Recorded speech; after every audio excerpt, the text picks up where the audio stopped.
222. Now we've got the sound back. Okay, sorry about that. As I said, so new to this kind of stuff because obviously there was this little thing called a pandemic started in 2020 in March, and actually we were the last kink event to run before everything got shut down. And I kind of looked at it and went, we got a problem here, because one of the things I normally do is stick your hand up if you've been kinky and openly kinky for more than a year. Cool. 2 years, keep your hands up. 3, 4, 5, 6, 7, 8, 9, 10. There you go. So there are people in this room who are really quite new to this. And shockingly enough, there were so many people who, locked down by the government, held in a little bit of bondage and captivity, and suddenly went, I like this kinky stuff. Well, where do you go to try and find information about kink in the middle of a pandemic? There are some good books out there, but actually you want to interact with people because that's where the best learning comes from. So we decided to start doing live streams, and we said, okay, we'll do this for as long as we're all held inside our houses. Every Sunday from 12 till about 6 or 7 in the evening. We did 64 of them, because even when the world unlocked and retail was possible, there were so many people who were still stuck at home, didn't want to come out for various reasons, and we had this great format where we would do workshops, discussions, healthy mental practices, and then a book reading in the afternoon. And it's as crazy as it sounds, people still miss the regular book readings because it's one of those things that being able to listen to someone read you a story is something we're all familiar with from childhood, and yet we lose it at a stage in adulthood. We had a kinky comedian came out and gave about 30 minutes of comedy that was mixed up each week, and then updates on what was going on, events and all that kind of stuff. And so many people over the last 2 years, their first events have been where we've unlocked, and they've gone, I found you online, my God, that was amazing, I want to come and see it in real life now.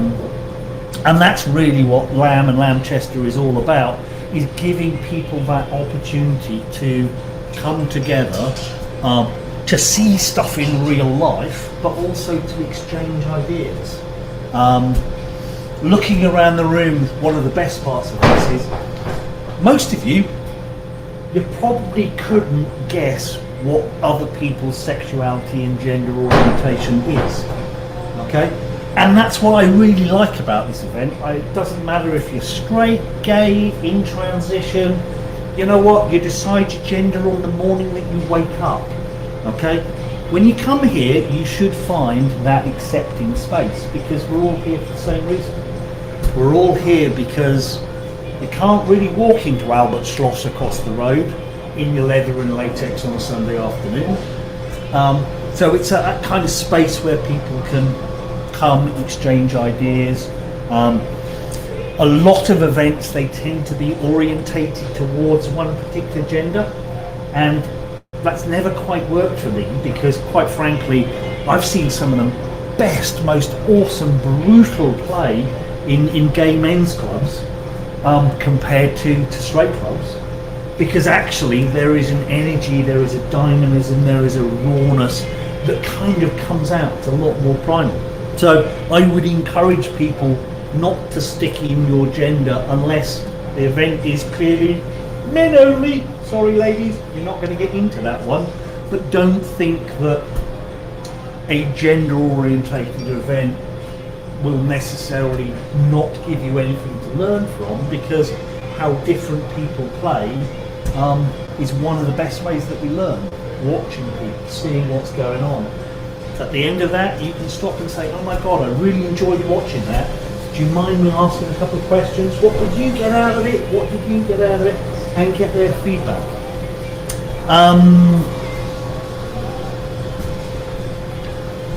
Does anyone have a question? It's going to get very boring if I have to talk for an hour, by the way, but I can talk for that long.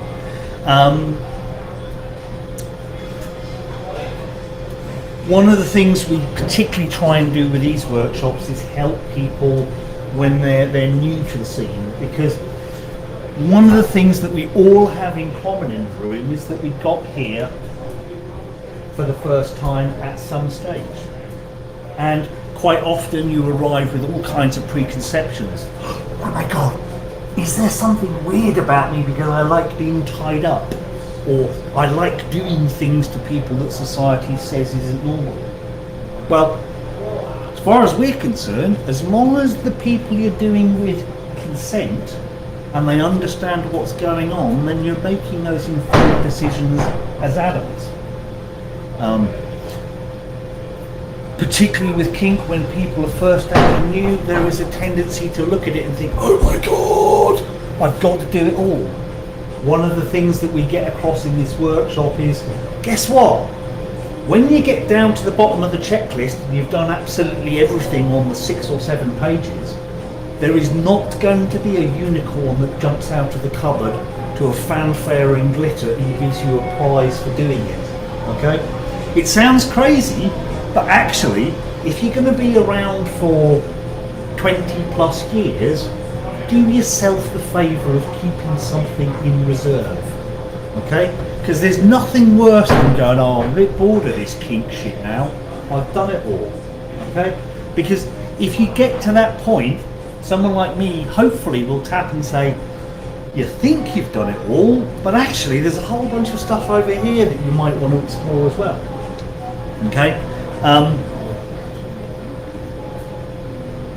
The only limits are your imagination and finding people who will consent to what you want to do. Okay? And that's where, again, the nature of this workshop is about encouraging communication, encouraging people to be really clear about it, because at the end of the day, you can't really say, oh, do you mind if I borrow you this evening for a bit of a play session, but I'm not going to tell you what I'm going to do. Now, there's a whole bunch of dangers to that, because I might be into something that you're not into, and you might go, oh, big scary man said I had to go and do this, so you might not know that you can say no, and therefore let's make sure that people know that you can say no at any stage, at any time. The best time, however, to say no is before you've started doing it. Okay? So please take the time, understand what you're about to engage in, communicate with people, and the more dangerous the activity, the more time you spend discussing it beforehand and getting orientated on that. Okay? There are lots of people out there who like really damn extreme stuff. Okay? But they're not out there looking for random people to play with, because the more dangerous it is, the more you have to build up that level of trust. Okay? Particularly if you want to do something like mummify someone in pallet wrap. Okay? Absolutely great and awesome, wonderful experience. If you're into bondage and restriction, you'll love it. But you really want to understand that when you're kind of wrapped up completely like that, and at best you can wriggle a little bit, that's not the time to find out that the person you're playing with doesn't have the same ethical values as you. Because you're stuck, you're there. Have those conversations, work out what's going on beforehand, and don't, please, run before you learn how to walk. Okay? Is anyone familiar with something called Dunning-Kruger Effect? A couple of people? Okay, for the others, the Dunning-Kruger Effect is the delta or danger that occurs when someone is overconfident and don't have the full set of abilities. Now, I'm going to say one of the biggest dangers in kink is just that. People who try and run before they can walk. Maybe they've done a little bit of bondage, they've read a book, they've gone on a course, and now they're determined to suspend you.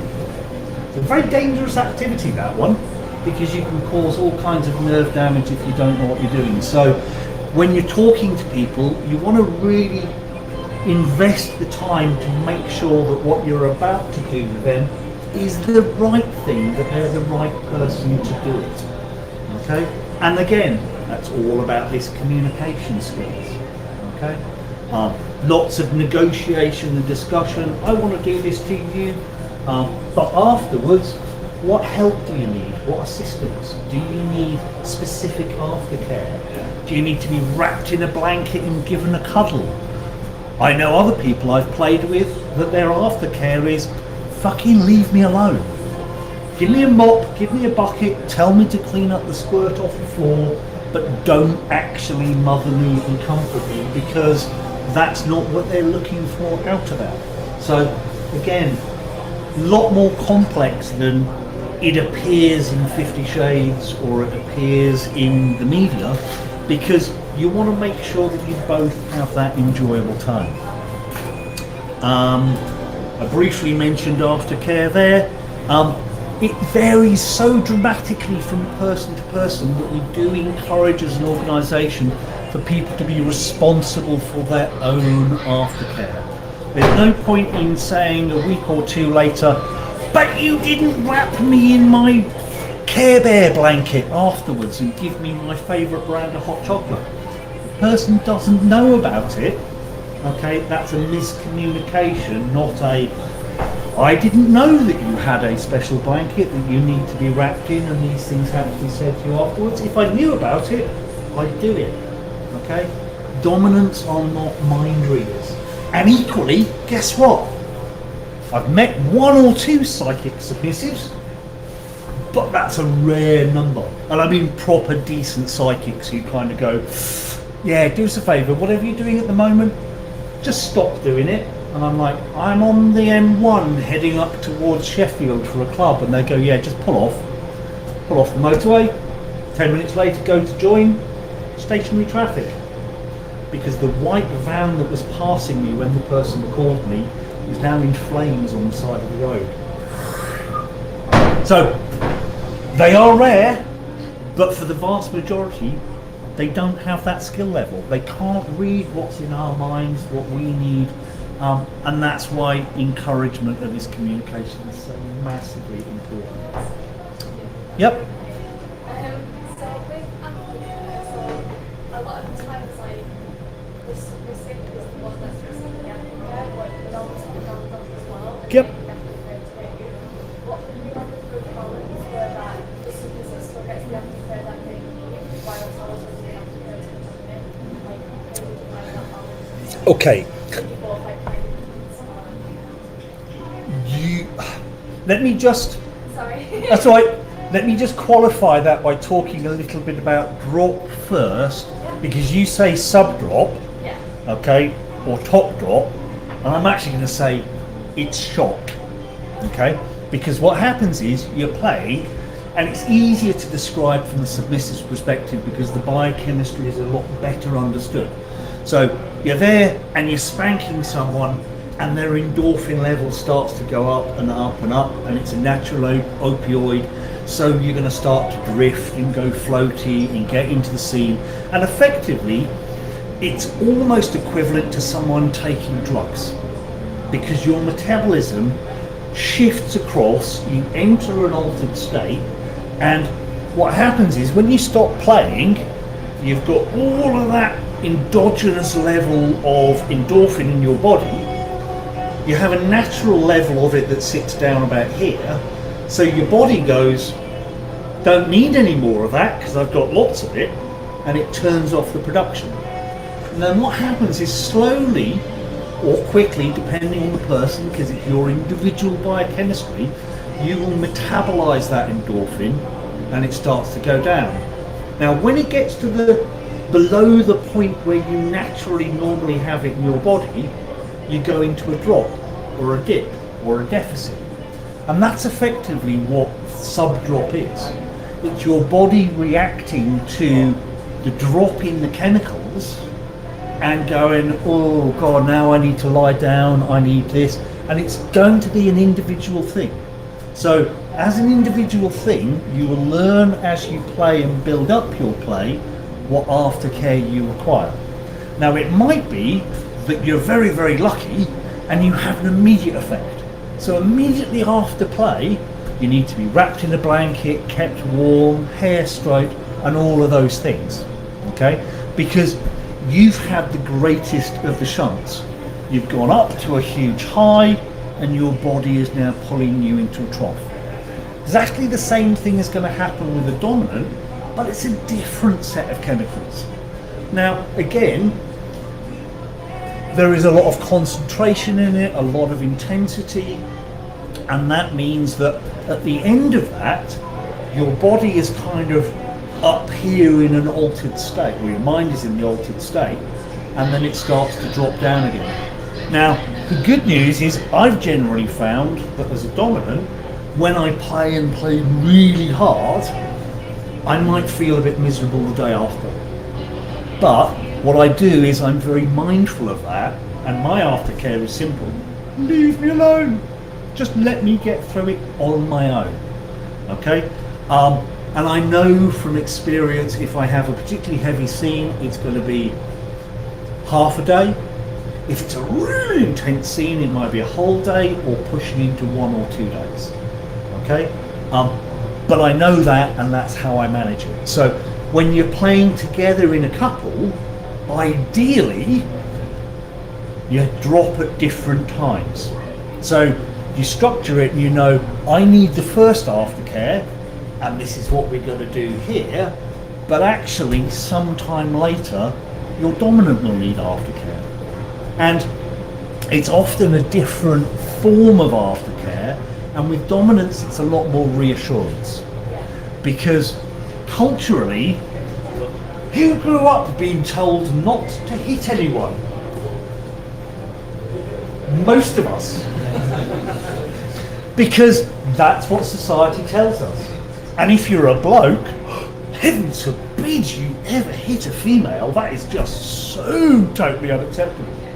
Even if they ask for it, oh my God, please tie me to the bench and spank my ass till I'm raw, society still has this issue. So a lot of the drop from a top perspective can be better managed by the sub basically thanking them for what has happened. Okay? I was at an event, must have been 2007, and we were doing a workshop on verbalization and humiliation. And there were a couple, it's a slightly odd couple because she was what would best be referred to as a gold star lesbian, and he's a bloke. But actually, the dynamic that they had in terms of DS and spanking, and it was a very non-sexual thing, worked a treat. The only problem for her is she was into humiliation, and he was brought up in a very, very strict household where you didn't use words like that. And actually it created a blockage where his natural programming went, I can't say that and I can't do that. And she's going, God, I really want him to call me a filthy, dirty fuck puppet and slut. And it actually took me standing there and going, okay, I get where you're coming from. I get where you're coming from. The best thing I can do is, sweetie, tell him how much you want it. Like, what? Yeah, I want to be called a filthy, dirty fuck puppet and slut. I'm just your whore to be used and abused. And he's like, whoa, okay. Because that enabled him to get over all of the voices in the back of his head going, you can't do that, you can't speak to people like that, that's disgraceful behaviour, that's socially not acceptable. The moment she's like, please, please, I really want you to do this, it kind of broke. And he's like, wow, okay, I can get it. Now, he didn't immediately start going, you filthy, dirty, fuck puppet, slut, whore, and reeling it off like a rapper with Tourette's. It was very much taking it slowly and building it up, because you don't want to go delving into something head first and suddenly realise a couple of days later, actually, this really isn't for me. Because with certain things, particularly with humiliation, we can all understand someone picking up a cane and leathering someone's arse and breaking the skin. We can understand that damage. But actually, when it comes to psychological stuff and humiliation, those scars aren't on the surface, but they can run equally deep. Okay? So be really incredibly careful when you're doing stuff like that. Make sure that you have literally gone through the checklist of what's acceptable, what's not acceptable. And as a dominant, you have to have a really good memory for this kind of thing, because it might not seem that significant to slip from slut to whore to slag or whatever, but actually the last of those words is most commonly used in schools as a pejorative term. So if you've grown up and that word is associated with bullying or something negative in your life, you can be fine with all the other words, but that one is just your red flag, your trigger, and it will break you out of that space. Okay? So be really careful, and a lot of communication, and layer it. Build these things up step by step. So does that answer the question with a lot more around it? Yeah. Cool. Excellent. And it's one of those. Really bad news, if you both drop at the same rate, then the answer is you need to find a third who's service orientated, who wants to actually give you both the aftercare at the same time. Well, with that in mind, so I'm polyamorous, like with Wyatt, we started dating because we never been monogamous, and like I've explained like polyamory from my perspective and how I view it as just finding connections or the same way you do it with friends, like you don't only have one friend, you have multiple friends, but like it would be nice, I guess, to hear it from somebody else who's also polyamorous, in like the The way I describe it to people, who here has siblings? Put your hand up. Okay, reasonable number of the room. Do any of you suspect that your parents stopped loving the firstborn when the secondborn was born? It does happen, but it's quite rare. I'm one of three and the middle of three, so I've got all of the psychological damage of not being the oldest, not being the youngest, and constantly getting the blame for everything in the middle. But that to me is the most sympathetic way of explaining it, because, oh my God, you love your family, your brothers, your sisters. The concept of loving and connective relationships between multiple people is really logical. But society for the last, let's say, 60 to 90 years, monogamy has been the trend. And therefore, just as with the humiliation, there's this hurdle that people have to get over. Because traditionally, 3 people in the bed, ooh, that's a bit racy, someone's cheating, that's all a bit naughty. Actually, no. That's 3 people in the bed. I hope they've had all the conversations, they respect each other, and they're either arranging this as a one-off and an experience, or it's part of a much longer plan. Okay? Not everyone is polyamorous.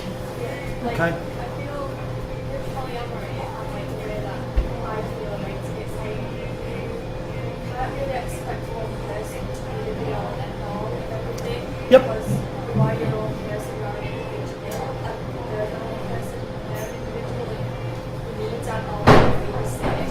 The food analogy is the one I would use for that. Other people that feed like that need, Yep. need the other person to compromise or give them something they love for you doesn't happen. So Yep. it tends to be a lot, well, I find it tends to be a lot happier.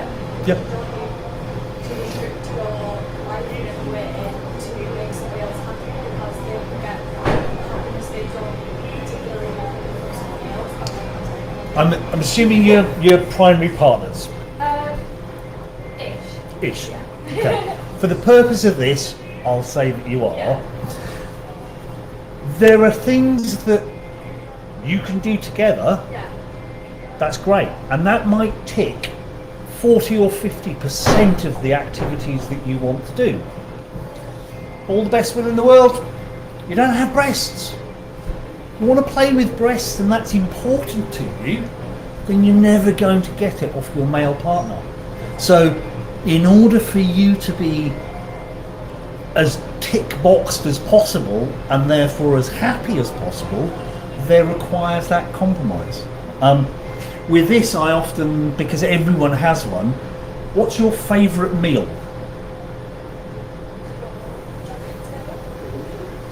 Okay.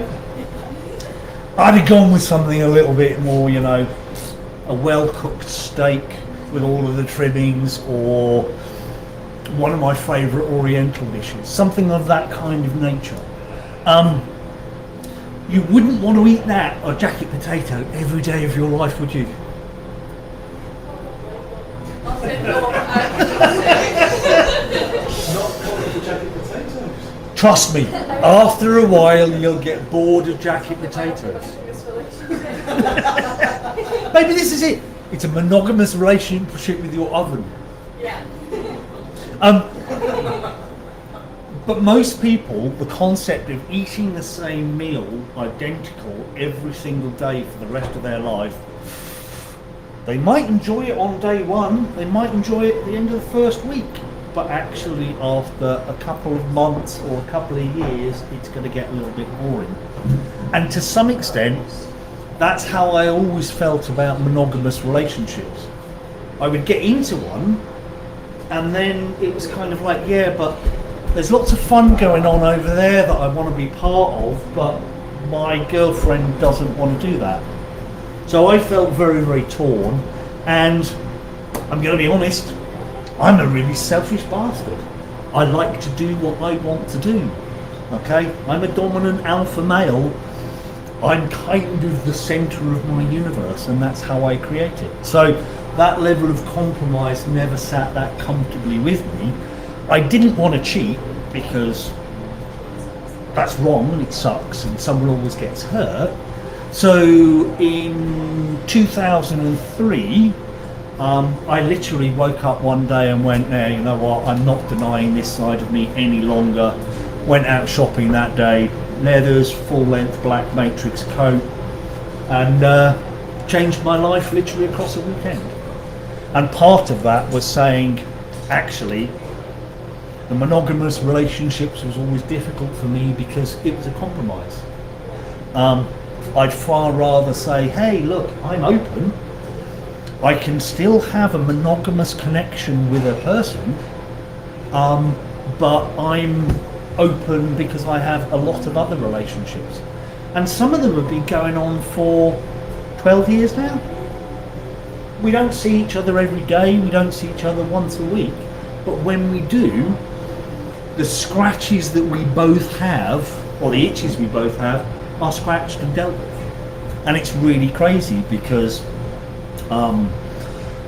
one of the girls I play with switches, and for her, she'll get to the point, I haven't pegged someone for 6 or 9 months, I'm getting a bit antsy, I need to do that. And then a couple of times a year she'll ring me and say, hey, got any availability over the next couple of weeks? I need to be kind of flogged to the point where I pass out, and that's her thing. So once or twice a year she needs to be flogged so hard that she goes so deep into subspace that not only is she non-verbal, she can't speak at all, but her eyes, one of them points down in that direction and one off in that direction. She's totally gone. I mean, you pick her face up and literally there is no muscle control in it because she's just like that.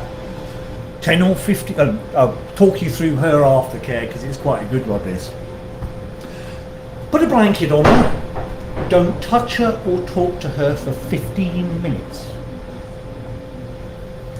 At about 5 minutes before the 15 minutes is up, make sure that you get a sugary cup of tea.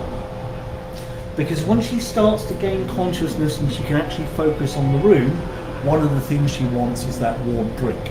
Not only to warm and hold, but to actually start replenishing some of the energy.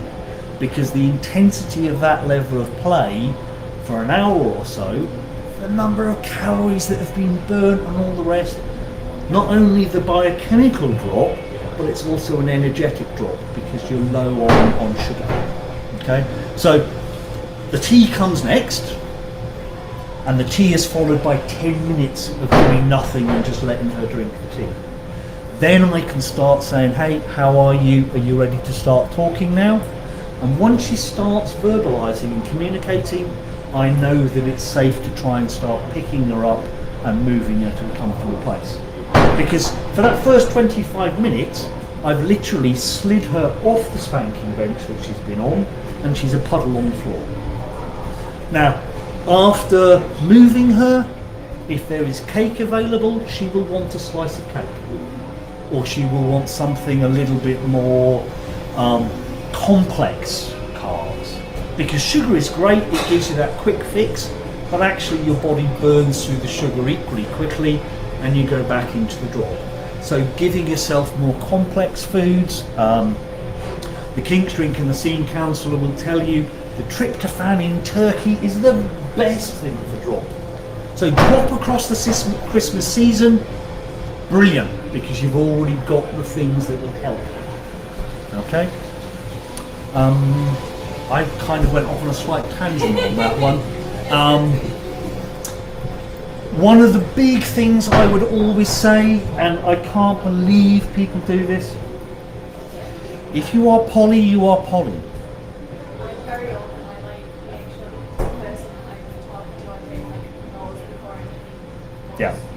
From the get-go, you get it down and say, this is what I'm doing. It's not fair. I've had several partners of mine over the years that I found out later, I know he's poly, but he'll change for me. I'm the one. No one is the one in my world but me. So I'm not going to modify my behaviour to fit in with that relationship. So always be very, very clear from the start. And if someone says, I'm monogamous but I can be poly for you, that's a bit of a flag. Okay?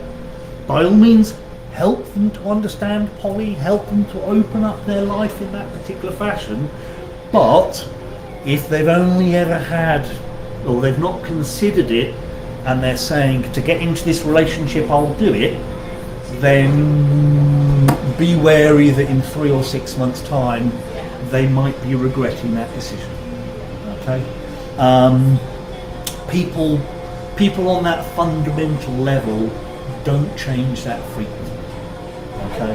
In situations before we've said that there's only like changed the mind and then did it as a way to be into a relationship, which it was just like an end the relationship now. So It's not going to work for you, particularly if you've spent the time being very, very clear beforehand. Hey, this is what it's about. We can be in a relationship, but you've got to understand that it's not going to be you as the priority on Friday and Saturday nights and we spend our weekends together. It might be that we fit in on Tuesday evenings and Thursday evenings. And that can change as life goes on and people's priorities and who they want to spend time with changes and moves on from there. I always make sure to kind of explain like thoroughly what polyamory is and what it is to me, and that I'm not even sure if they're okay with it. Like we have like talks all the time to make sure like everything's still consensual and Regular check-ins. yeah, I feel like communication is so important, and even if you are monogamous, communication is key, and you don't realise like how often what you're feeling is actually what you're feeling when you begin to talk about like with jealousy, for example, like you contemplate what's making you feel jealous, and it's like if you just talk, it's quite often you don't feel jealous, you kind of feel a little bit inadequate. Yep. And that's something that you may need to work on all the time for yourself. But if you just have that chat and get reassurance, it helps so much. Yeah. And equally, you can always say to someone, if you're not sure and you're having these conversations, what did you understand about what I just said? Because if they relay back and say, oh my God, you're polyamorous, you love getting all these connections from different people, and I'm so into that, then you know what you've said has actually been comprehended as well. Yeah. So often, oh, when you said that, I didn't think you meant that. Yeah. Or you used one of those big words again, and you know I'm not into that shit, or I'm only just new to this. Okay? If anyone is confused by any of the words and terminology of kink, there is an awesome book called The Encyclopedia of Unusual Sexual Practices.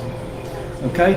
It's a great reference because you can look it up and get a definition on what's going on. You will find amongst that book just about every fetish you can think of is covered in some way, shape or form, including oculinctus. Does anyone know this one? It's the fetish of licking the eyeballs of other people. It's a little unusual, but that will give you an idea how detailed this particular book is. Okay, because there will be others out there who are, okay, I'm looking for something, or I just don't know what it is. I'm totally attracted to people's eyeballs and just want to go up and lick them. Okay? It's an unusual kink. You're not going to meet many people who are into it, but if you know the words, the terminology, you can communicate it, then it's just finding the people who are into it.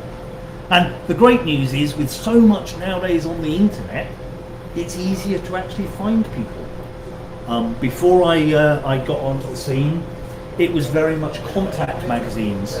So you had to write a little advert, put it in, kind of, Carl Shorten couple seek gimp for occasional weekends, and stuff like that. And then there was the whole danger of, okay, we're going to meet the gimp for a coffee, but is the gimp a genuine gimp? Are they into this? Are they just saying that they're poly and prepared to be used just because they want to be a gimp for the day? Are they over-compromising and stuff like that? Nowadays, it's great. Get on FetLife, groups on Facebook, Grindr, Tinder, just about every website you can think of, there will be one out there for the specialist niche kinks and fun stuff. Okay? You might not necessarily find them. Open your phone, pull up the app. There's someone into eyeball licking that's only 200 meters from my current location. Okay? You might have to travel a little bit further the more unusual the kink is, but that's part of the fun of it. When I first started clubbing and coming out to events and stuff, even though I live in central London, in order to get a full weekend, we might be going out to Southend-on-Sea on Friday, and there'll be a Munch and Small Club there. Then there'd be a club in London on Saturday. But if you wanted to party again on Sunday, you drove to Bristol. So literally we used to cover these massive journeys, and quite often you'd bump into the same people in all locations, because we almost became like a huge travelling tribe, if that makes sense. One of the changes certainly over the last 10 years, and a lot of it is connected with that awful book 50 Shades, because everyone's kind of gone, ooh, this kinky stuff, and they know a little bit about it, then the opportunities and the access have expanded greatly, particularly in the straight scene. It's always been part of gay culture to take people aside. Hey, okay, this is what you're into, but you do realise that there are all these little scenes connected with it. There's cottaging over here, there's the kinksters over here, there's the pups over here, there's the ponies over there, and there's a lot more education that goes on around it. Have you found that to be, I'm assuming, three of you together, is that something that still goes on as much? You think we're a triad? Well, I wasn't going to assume triad, but I had one of you down as a bear type. How about that? I don't know who that would be. We kind of know a lot about what we like and what we look for. You're into something very interesting. I know, I totally put you on the spot. I'm unapologetic. So I'll do hypnosis. Cool. So I think, getting back to your point, I think you talked about how 50 Shades normalised people living in the gay scene, because being gay used to be a subculture that people would whisper and couldn't be open about. Yep. There was a strong sense of community. As being gay has normalised, there's less of a community. Yep. There's the need for it is dispersed. You know the thing that caused that? Grindr. Oh, not just Grinder. Or, My word. but that was the big shift, because a lot of the Vauxhall bars in London just emptied. Because all of a sudden, you didn't need to go into a bar, you could sit in the car park on your phone and find out who was active in the local area.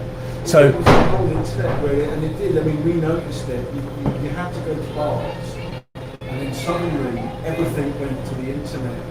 But now there's been a bit of a want to go to the bars again. You know, people want to go to clubs and they want to go to specific evenings. And Manchester's kind of become a fetish gay mecca for the whole of the country now. You know, we've got so many events, pub events, rubber events, leather events. the Hoist shutting down. What was that about? I mean, they've run this venue in London. Now it's bizarre. Yeah, they have this very well known, and like, if you've been to London, if you've been to Vauxhall, there's a one-way system, and literally it was a really heavy gay SM club underneath one of the arches, and big sign outside, the Hoist, with a hanging gibbet cage. Everyone knew what it was, but because that area has gone through a massive gentrification, the moment they had an opportunity to get them out, it was gone. And I think the Royal Vauxhall Tavern, and there's one of the pubs down the stretch, a couple of doors down from Chariots, but that's it. Now, 5-10 years ago, there was not a straight person clubbing in the whole of Vauxhall. It was just the mecca for gay clubs. Yeah, and then now, it's just nothing's there. And it's a huge shame, and we've found a lot of people, certainly in their early retirement ages, kind of going, what the hell has happened? There was this huge culture that should have been in place, and it was constantly building, and the internet destroyed it. The second thing that gave it a damn good kicking was the pandemic, because there weren't government grants to keep your SM dungeon open. Oddly enough, I don't think any grant money was handed out to anyone in the adult industry at all. We were told we're not eligible for funding from the Arts Council, which is really odd, because they gave another club in London 35 grand and they gave Torture Garden 100,000. Yeah, painful, but there we go. It's one of those, because again, it's a really diverse culture, and arts money tends to go to the pretty people and the colourful things, and dare I say it, a little bit of white powder induced, and they don't think about the more grassroots stuff. I think it's sort of touching on it right, but within the community we're typically very good at setting communication acceptance, but the view outside is that it's very predatory and quite extreme, which is arguably part of it, but it makes it damaging for people trying to create. It's damaging for anyone working in the public sector who's legally required to declare it, and you can lose your job and be barred from certain promotions for it. But how do we challenge it? How do we change that acceptance? It has got better with time. Sorry if my voice cracks on this one. A guy died a couple of weeks ago. A guy called Lawrence, who was making these kind of parties happen since the late 80s. And he was one of the big cases that got challenged because someone maliciously communicated with his employers, sent in pictures of his kink profiles and all the rest, and a lot of trouble spilled out of that one. It then moved across onto teachers, and the number of teachers that we've had to help over the years because the school has kicked them out, disciplined them. And on teachers, it's really nasty what they're doing. They will say to you, if you admit you're a deviant, we'll strike you off and get rid of you. If you fight it, they will not strike you off. but they will make it so that you basically, no one will employ you for 3 to 5 years, so that you effectively go and look for another career, and then hopefully you don't come back to teaching. Thankfully, most of the teachers that I know stuck it out for 3 to 5 years and they're now back into teaching. So it is changing, it is getting better, and the only way we change it is by being stronger as a community, by speaking up when we can, by saying no, that's bang out of order. The person who did the most for us in the last 10 years was Max Mosley. When he sued the paper in the UK and won because of his shock horror, kinky sessions that were allegedly Nazi themed. I'm telling you they weren't, because I know everyone that was involved in that and they wouldn't do it. But because he sued them and won, he was then able to sue them in France. Now, you sue a newspaper editor in the UK and they get a slap on the back of the wrist and maybe a couple of £100 fine. You sue them in France and it's a minimum of 3 to 5 years in jail. So Piers almost ended up in jail because of Max Mosley. And the standoff was that they basically said, look, stop doing this, stop sensationalising kink, and I'm not going to put you behind bars. So that was nice. The media have been a lot more sensitive since then, because I don't think there's a statute of limitations on it. So as long as Max Mosley is still alive, he can actually have one of them put in jail for this one. And because they've already been found guilty of it through the UK court system, it's basically, it's a rubber stamp in France. It's like, yeah, it's already been proven in the court that you've broken the law, and the punishment is jail time for the editor.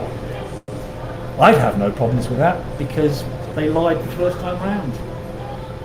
There was nothing Nazi about that spanking session, because the girls that were involved in it wouldn't allow that to happen. There we go. Right, I've just realised I've tipped around to 3 o'clock. Any final questions? And feel free to ask us. And equally, if you like the idea of this session, we archive them on YouTube. So you can just find a quiet evening, stick it on in the background while you're polishing your leather, and just catch up on the kind of conversations that we have.